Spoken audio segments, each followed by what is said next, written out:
fantastic. And thank you for everybody who helped carry my stuff in and set up. Risa, John, thank you. So, hello, Happy New Year. My name is Alexandrea Nicholas-Jennings, and I'm an imaginative realist artist. So, I'm not going to keep you long tonight. I'm going to talk for about an hour. 3 things tonight that I want to talk about. Classical realism training, how I've been trained, solutions by the masters, and my own solutions in my own work. So, as we start, I'm seriously honored and very passionate to be here tonight to talk to you all about what I love, visual art. Let me begin by saying that I have always been an artist. And I'm sure that you feel that way too. For instance, if you close your eyes, can you remember that first little finger painting that you did? The one that inspired you so deeply that it may even be the reason that you are here tonight.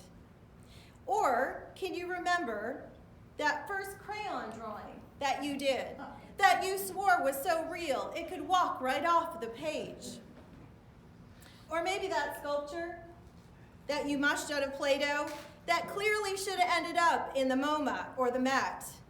Remember that paper bag turkey you made in kindergarten for Thanksgiving? Nobody could glue macaroni on a paper plate like my 5-year-old self. And yet, to harness and maintain that inner child enthusiasm is where it's at for me, while honing my technical skills to something grander than my days of mushing around a lump of Play-Doh or a paper bag. Have you ever had a great idea, but you had no means to execute it? Have you ever wanted to draw something from your imagination, but it just wasn't coming out right on paper? Or worse yet, have you ever been drawing from life and it seems so simple over there, but it's coming out all wrong over here? And before you know it, there's charcoal everywhere and eraser shavings and a hole right through your paper because there's so many mistakes. This is so incredibly frustrating as an artist. And I will say I've been there more times than I'd like to admit. This was my huge predicament only years ago. And don't get me wrong, I still struggle daily. But I like a good challenge. But when your drawing resembles Swiss cheese, you know you've got to do something a little different. So, being an artist, as you all know, it's a lifestyle. It's a way of being. And although I'm here tonight to talk about imaginative realism, a topic that is so dear to my heart, I cannot help but wonder firstly, what does it mean to be an artist? Have you ever really wondered that? I mean, I've said it's a lifestyle. It's a very different way of existing. And can I let you in on a secret? The majority of society wishes they could be us. Yes, that's right.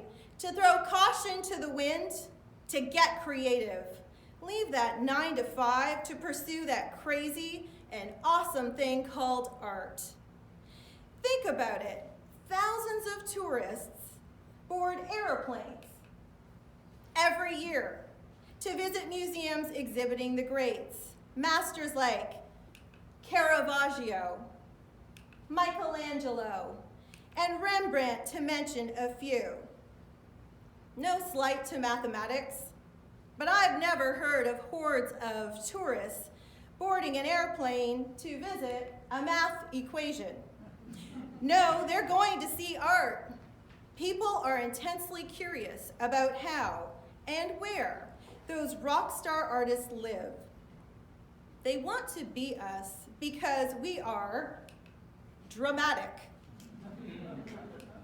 intense, carefree, and lastly, we have great hair. Okay, although these are not the masters I meant, you get the idea. So in order to be an artist, one must nurture one's imagination. One has to nurture your inner artist and elevate yourself in every way. For example, you must be constantly seeking knowledge. And that's why we're all here tonight.